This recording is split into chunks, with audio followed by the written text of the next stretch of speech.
Continua l'estate di consolidamento del rapporto tra l'Udinese e il suo pubblico, che è passata per tappe importanti, alcune volute anche dal suo nuovo allenatore Kosta Runjaic. Dall'allenamento aperto di metà luglio al ripristino del Media Day, fino alla presentazione in auditorium di Sanchez, senza dimenticare ovviamente lo spettacolare bagno di folla in Piazza della Libertà, con la sfilata della squadra davanti a quasi 5.000 cuori bianconeri traboccanti di passione ed entusiasmo. Due qualità mai mancate nel popolo friulano, che si stanno ripercuotendo anche nell'andamento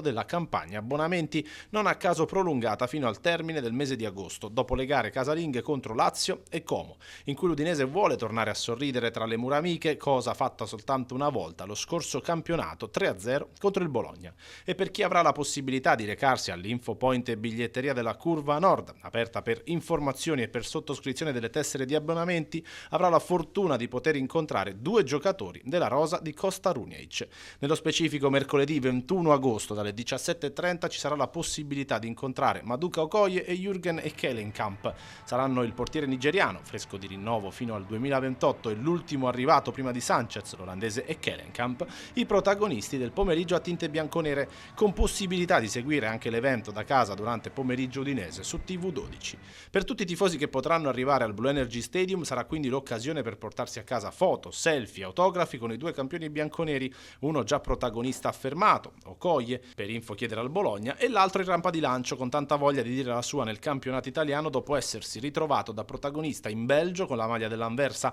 con la quale ha vinto un campionato e la Coppa Nazionale. Appuntamento quindi alle 17.30 per portarsi a casa un bel ricordo in questa settimana che porterà all'esordio in campionato di fronte al pubblico amico contro la temibile Lazio del nuovo allenatore Marco Baroni. Per questo e tanti altri motivi non si deve mancare.